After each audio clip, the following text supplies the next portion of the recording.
Nah, itu perbedaan dari oli mineral, semi sintetik, dan polisintetik. Gas dulu cuy. Anjir, gini aerox nggak bisa ngegas. Itu pasti bikin kompresinya terlalu padat, bahaya. Terus di sini gue tetap pakai Yamaha Powermatic karena memang pas. Itu aja sih. Wow, wow, wow, wow, wow, wow, wow. Tenang cuy, tenang cuy. Nah, kalau ada yang mau di... Waduh, ibu. Gue lagi closing anjir.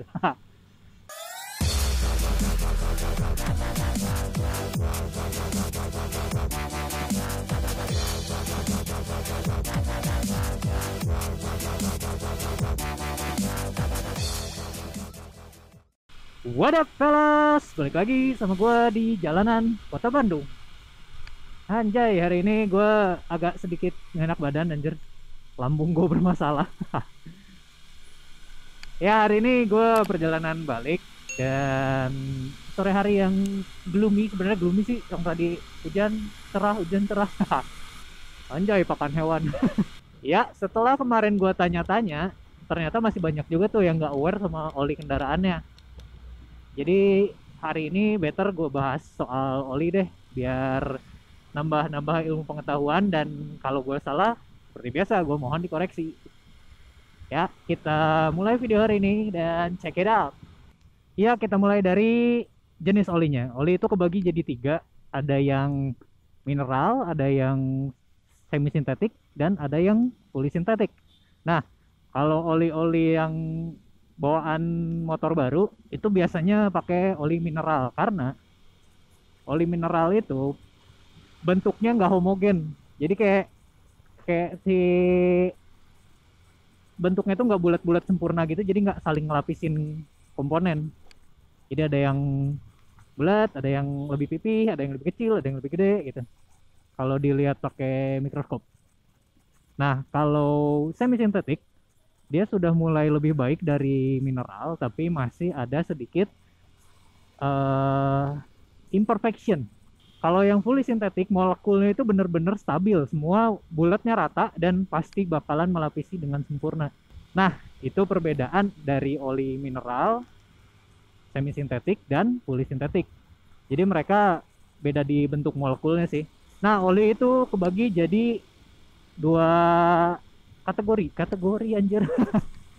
Jadi ada yang single grade dan ada yang multi grade. Kalau yang single grade dia benar-benar cuma bekerja di satu iklim dan satu jenis cuaca. Jadi kayak ada yang SAE 40, SAE 25, SAE 50. Nah, itu single grade. Nah, yang multi grade banyak dipakai sama kendaraan zaman sekarang. Yang multi grade itu bisa dilihat dari kodenya. Ada yang 5W20, ada yang 5W40, ada yang 5W30, ada yang 10W. Nah, sekarang kita jabarin soal kodenya. Kalau pengkodean oli itu ada yang, kalau yang multigrade ya, kalau yang multigrade itu ada yang di depannya 10W 40. Nah, si angka 10 yang di depan yang dilanjutin sama huruf W-nya itu W-nya itu singkatan dari winter. Jadi kalau misalkan si kendaraan ini ditaruh di suhu yang benar-benar rendah sampai minus 10, karena 10W 40. Kalau sampai ditaruh di suhu yang minus 10, dia masih bisa di start. Beda sama 5W40.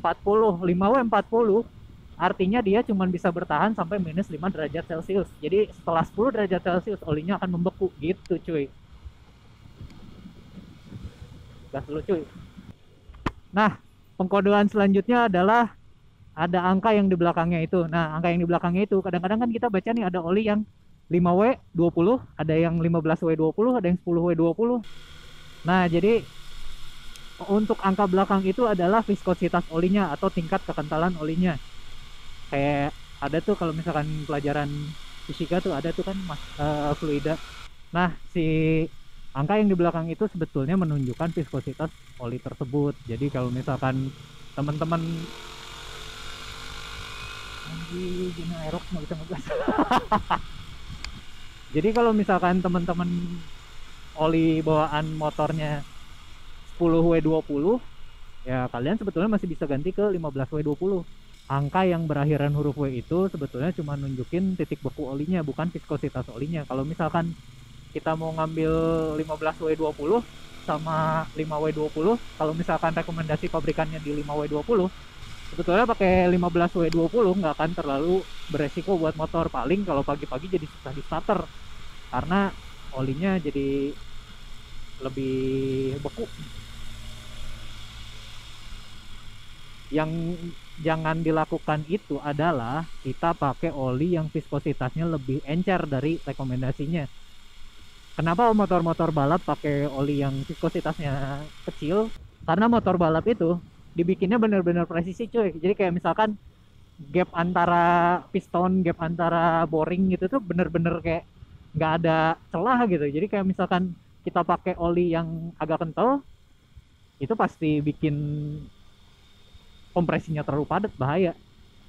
Nah, tapi kalau misalkan buat motor-motor yang dipakai hari-hari, apalagi setelah motor itu lewat dari 5 tahun, gapnya itu malah akan melebar. Nah, kenapa orang-orang tuh banyak yang menyarankan buat ganti oli sama yang viskositasnya satu tingkat di atas sebelumnya. Jadi kayak misalkan tadinya dari 15W20 naik ke 15W30.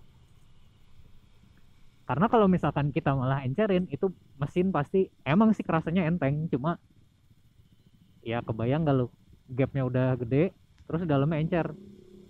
Karena sebetulnya fungsi oli itu selain buat melumasi, dia juga buat sebagai zat buat perapat gitu. Jadi kayak nutupin si celah-celah kompresi yang hilang. Jadi saran gua kalau misalkan teman-teman mau ganti oli, nggak apa-apa kita ganti pakai oli yang racing misalkan, atau misalkan oli yang branded yang lebih bagus gitu dari bawaan kendaraannya. Cuma perhatiin si viskositasnya itu, jangan sampai dikasih yang lebih encer, karena lama-lama si viskositas yang encer itu bakalan bahaya buat kendaraan kita. Ya balik lagi kayak yang tadi gue bilang, kalau misalkan pakai viskositas yang rendah atau lebih encer, itu tuh sebetulnya ya memang lebih enak, tarikan lebih gampang dapatnya karena si gap pistonnya itu kecil. Tapi ya resikonya adalah mesin kasar dan lama-lama olinya malah nggak ngelindungin si piston-piston motor kita, jadi kayak cuma dia tuh numpang lewat doang buat ngelicinin doang gitu. Ya saran gue sih ikutin viskositas bawaannya, atau mau kalau misalkan kendaraannya udah 5 tahun lebih atau misalkan udah mulai berasa agak berisik-berisik, boleh dinaikin jadi lebih kental. Jangan pernah sekali-kali dibikin lebih encer, kecuali memang kendaraan kalian udah di bore up dengan secara presisi, karena yang namanya kepresisian itu di kendaraan kan sangat penting nih. Lu bayangin aja si piston motor lu renggang terus digas kenceng oblak tuh kemana-mana, baret yang ada. Tapi kalau misalkan milih oli yang pas, meskipun kita kenceng, pistonnya nggak akan oblak. Gitu aja sih. Kalau gue ditanya sama orang-orang, lu pakai oli apa? Gue sebetulnya nggak pernah gonta-ganti oli, cuma gue cari rekomendasi yang paling oke. Ya kayak di motor gue yang Arasi itu gue pakai Pertamina Enduro Racing karena memang pas kompresi sama viskositas olinya, bukan karena gue pengen gaya-gayaan doang. Terus di sini gue tetap pakai Yamaha Powermatic karena memang pas. Itu aja sih. Jangan ngikutin kata orang deh. Kemarin gue sempat lihat ada Sharp Wings gitu, YouTubers yang ngebenerin motor temennya. Jadi motor temennya tuh disuruh pakai oli mobil sama orang lain, dan katanya bikin enak tarikan, bla bla bla segala rupa. Akhirnya ya jebol lah. Wow wow wow wow wow wow wow. Tenang cuy, tenang cuy. Ya karena udah mulai sore dan videonya juga nanti pasti makin ampas.